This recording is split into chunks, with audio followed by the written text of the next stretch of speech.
something that we've all come to know about human beings in our sinful states. And all of us have been there. All of us have been on the receiving end of this. But it'll be up on the screen. Human beings love creating opposing sides. We love creating rival tribes. And we like to make a mental note of who's still with us and who has rejected us. So those who are with us, we feel indebted to them. We have an affinity for them. Those who rejected us, we'll unfriend them on Facebook. We want to chart out consciously, maybe even subconsciously, who's for us and who's against us. We want to decide who are our friends, who are our enemies. We want to create an insider group. And then by default, consequently, there's an outsider group. And it may seem shocking to you, but racism has dominated our nation until not that long ago. And it's to say that it's extinct now is an overstatement. But the civil rights movement was only during the 1950s and 60s. So for hundreds of years in this so-called nation that was founded upon Christian principles, even though that can be argued. But anyway, for hundreds of years, people of a different skin shade did not share equal rights just because of the color of their skin. And that was accepted and that was operating here in this nation for hundreds of years. And racism exists because we want to create an insider group and we want to create an outsider group. So the insider group consists of those who look like us, talk like us, think like us. And the outsider group consists of those who don't look like us, don't talk like us, and don't think like us. And we like to create rivals. I like how we just sang that Jesus has no rival, but hey, high schools do. Colleges do. We have our rival schools. The one that you don't go to, that's the one you want to destroy. And it's not much different in religious contexts and communities either. Many wars have been fought over religion. I was reading from one theologian named Walter Wink, and he wrote this in the 80s. He said that 2/3 of all the people in all of history that have died in wars died at the hands of European Christians. And religion, though, has always been a popular cover-up for more selfish desires such as greed, power, and lust. But there is so much strife in our world today. And the reason why there's strife in the world is because we have our own ideas, we have our own agendas, we have our favorite personalities.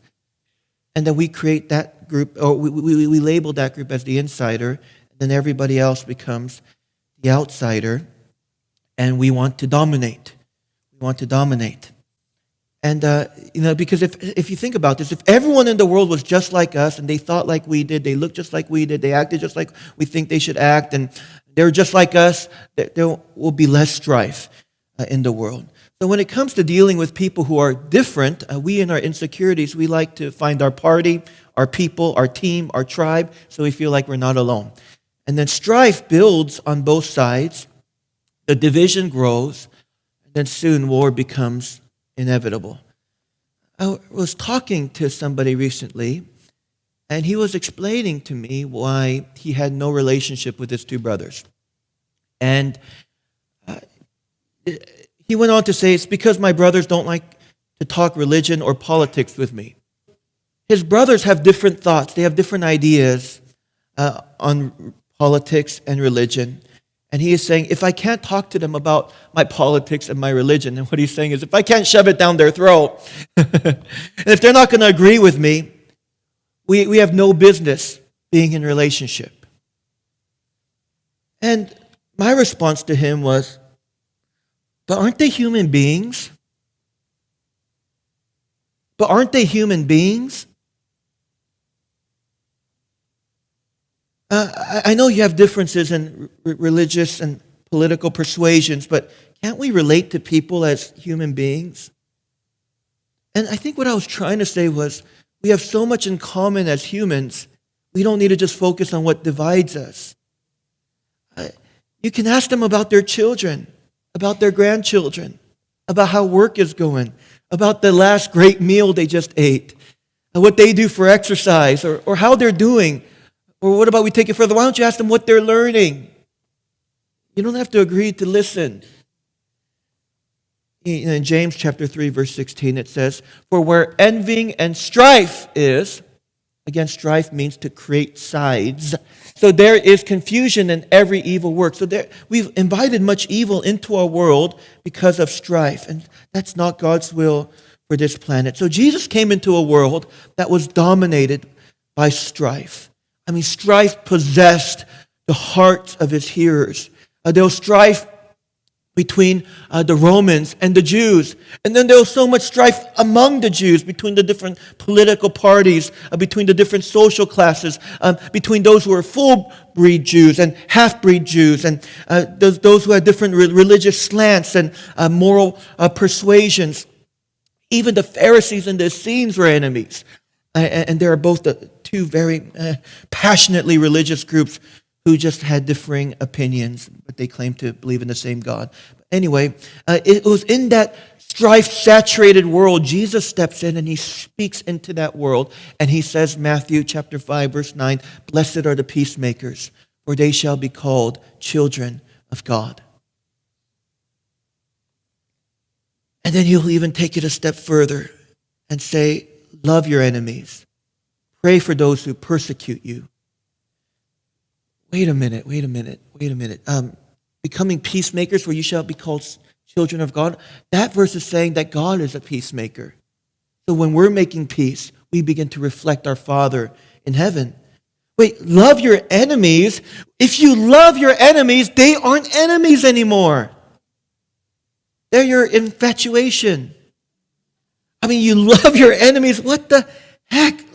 Love your enemies, that means you have an affinity for these people, but you don't have an affinity for your enemies. The fact that you have an affinity for someone means that they're not your enemies anymore. Maybe that was the point. Pray for your persecutors. That means when you get on your knees and you pray for your persecutor, you're fighting for them, not with them. Wait a minute. You don't fight for your enemies, you fight with your enemies. Interesting. Is that really what Jesus is calling us to? Wait, because we only love and pray for those who are on our team. Right? Exactly. And maybe that's the point. Maybe Jesus is saying, when is humanity going to realize that we are all on the same team? It's not really us versus them. It's really us. And it's time for us to see it like that and start acting like that. It's not that there are insiders and there are outsiders, but it's that we are all insiders when it comes to team humanity. And it's time we realize it and start to behave accordingly. So Jesus says in Mark chapter 12, verse 31, "Love your neighbor as yourself." Love your neighbor as yourself. So your neighbor is also on your team. So Jesus is saying, be a good teammate, because we want to see all of humanity win. And maybe we're loving ourselves well when we can love our neighbor because we're all connected. So God is the ultimate peacemaker, and He takes on the jersey of humanity, and He says to all of us in this room, even now, I am not your enemy. I am with you. I am for you. I'm here to help. I'm here to help. I think maybe that's what we're supposed to start doing for one another. As I have loved you, love one another. Maybe it's seeing a fellow human being not as a Samaritan, but as a human. That's why Jesus spent some extra time with Samaritans. That's why He made the Samaritan the hero of His parable. Because maybe He was communicating to His audience, we're all on the same team. I know for all these years you called them the outsiders, and you as a purebred Jew, you were the insider, but we are all on the same team. So Jesus, He reaches out and heals the centurion's servant, and He brags on the centurion, saying, I've never seen such great faith in all of Israel. And the hearers of Jesus, the disciples of Jesus might be saying, but this centurion, he's an outsider. He's from a different social class. He works for a different country, a different nation. And maybe Jesus is saying, but we're all on team humanity. And Jesus is teaching, when you see a Roman soldier who's asking you to go with him 1 mile, go with him too. Yeah, they worship idols. They think the emperor is God. They engage in the whole gamut of immorality. But why don't you say, I'm on your team? Start acting like it. And he says, pray for those who make your life hell. Because they, in their carnal thinking, believe that you're the enemy. But you, as a spiritual man, as a spiritual woman, in your spiritual thinking, in higher consciousness, why don't you see everybody as on the same team and pray for them and fight for them, not just with them and against them? And I'm not saying that we go around enabling people, that we be codependents, that you give everyone your social security number and your bank account numbers. I'm not saying that. I'm saying that maybe we ought to be thinking differently. And we ought to be seeing humanity as our team. And maybe we ought to embody the heart of Jesus. And when people get around us, they believe that we're with them and that we're for them. And that doesn't mean we agree with everything they do, but we value them as human beings. If Jesus didn't rock the boat enough, one of the men he hired, Apostle Paul, comes on the scene a few decades later, and he writes to the Ephesians, "For we wrestle not against flesh and blood, but against principalities, against powers, against rulers of the darkness of this world, against spiritual wickedness in high places."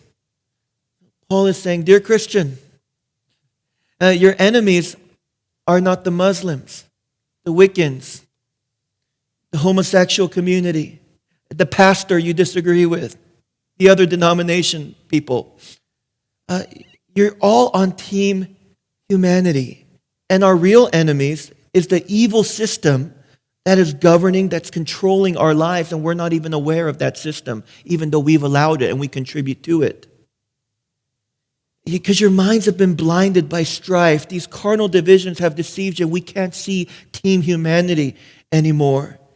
But the reality is that all humanity has a common enemy. And the enemy is all that is less than God's best. The enemy is the systems that's contrary to God's heart. The true enemy is all inhumane behavior.